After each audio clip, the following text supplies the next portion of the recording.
que é uma saga? Antes da gente entender um pouco sobre as histórias que tem nessa edição da Saga Lineal feita pelo Clube de Literatura Clássica, eu acho importante saber o que são essas sagas, enquanto gênero literário mesmo, de onde elas surgiram, o que elas exploram, como que elas foram registradas, e algumas curiosidades que com certeza vão fazer a tua experiência de leitura ser muito mais enriquecedora. E para começar, primeiro eu quero lembrar vocês que já tem um vídeo aqui no canal sobre o box do mês, um vídeo que eu apresento a edição da Saga Lineal de uma forma mais geral, falo um pouco do contexto, da história dos vikings, eu também falo sobre o projeto gráfico que ficou bem bacana. Então se você ainda não viu, ou também se você não é inscrito no canal, já aproveita e faz isso agora, porque todo mês tem novidade para vocês aqui. E aí, para compreender verdadeiramente o impacto dessas sagas islandesas, é muito importante antes entender a história que envolve esse gênero literário. Essas narrativas têm raízes na Era dos Vikings, que foi um período que durou entre o século VIII até o século XI, por aí, e significou basicamente a expansão territorial de um povo que vinha do norte e foi se estabelecendo nas terras daquela região ali da Europa. Inglaterra, Escócia, norte da França, Irlanda, Islândia. E ali esse povo expandiu, desenvolveu atividades comerciais e foi se estabelecendo. E a origem das sagas é justamente essa.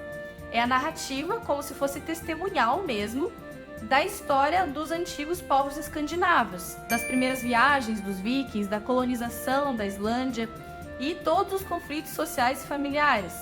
Daí que vai entrar, as famosas batalhas épicas enquanto elas ocorriam enquanto tudo isso estava acontecendo. Inclusive o termo saga, no idioma antigo nórdico, significa história. E aí já vem a primeira curiosidade, Quando você lê a Saga Lineal, você vai perceber que existe uma retórica, um jeito de usar a linguagem que dá a impressão de um relato de eventos exatamente como eles ocorreram, ou pelo menos como o povo dizia que aconteceu, porque essas sagas são registradas um tempo depois dos eventos, elas aconteciam no século IX, mas foram redigidas só no século XIII.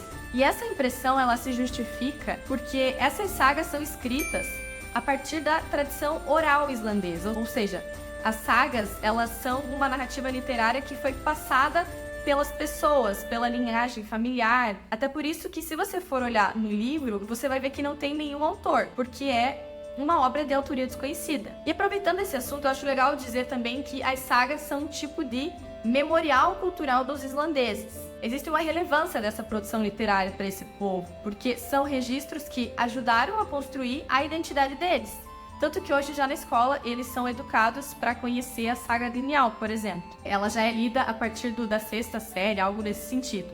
Então a produção literária islandesa é algo muito significativo, muito robusto, tem muito texto, em verso, em prosa, e sem dúvida o gênero dominante aí são as sagas, E do ponto de vista linguístico, as sagas islandesas têm algumas similaridades. A gente encontra nelas técnicas narrativas comuns e um narrador praticamente neutro, as orações costumam ser mais breves, predomina o discurso direto, a narrativa, de um modo geral, segue um fluxo temporal, contínuo, muito dinâmico e não tem tanta interrupção. Mas apesar de existirem essas semelhanças, existem algumas diferenças também. Por conta dessas diferenças, as sagas são divididas em algumas categorias. Então tem a saga dos reis, as sagas lendárias, as sagas de islandeses, sagas de cavalheiros, sagas de história contemporânea, saga de santos. Essa divisão é trazida pelo professor Theo de Borba Busburger, que fez a tradução da saga aqui para o Brasil, e está no texto de apoio que tem no início da edição do clube. Mas, pelo que eu entendi, é uma classificação que não se esgota. Tem vários outros estudiosos que trazem outras classificações, mas já dá para perceber aqui que tem uma certa multiplicidade de narrativas, com características distintas. A Saga Lineal, por exemplo, pertence à classificação de sagas de islandeses. E aqui eu acho bom lembrar que não dá para confundir sagas de islandeses com sagas islandesas.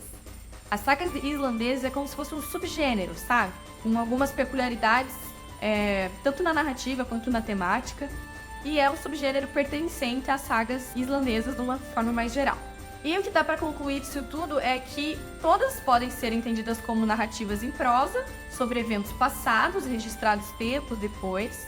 Ora elas vão ser mais históricas, ora elas vão ser mais fantasiosas, mais ou menos lendárias, muito ou não tão elaboradas, enfim.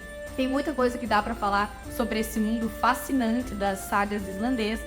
Eu fiz esse recorte mais para esclarecer alguns pontos, principalmente para quem nunca teve contato com esse tipo de narrativa, na intenção assim de servir como um ponto de partida mesmo para apreciar essa obra tão magnífica. Então, se você gostou, deixa a sua curtida aqui embaixo, se inscreve no canal, fala para mim nos comentários como foi ou como está sendo a tua experiência em ler esse livro. Se você já leu alguma saga islandesa, compartilha aqui comigo. Quem sabe a gente se ajuda e também fique ligado porque daqui uns dias tem mais vídeo aqui no canal. Boa leitura e até a próxima!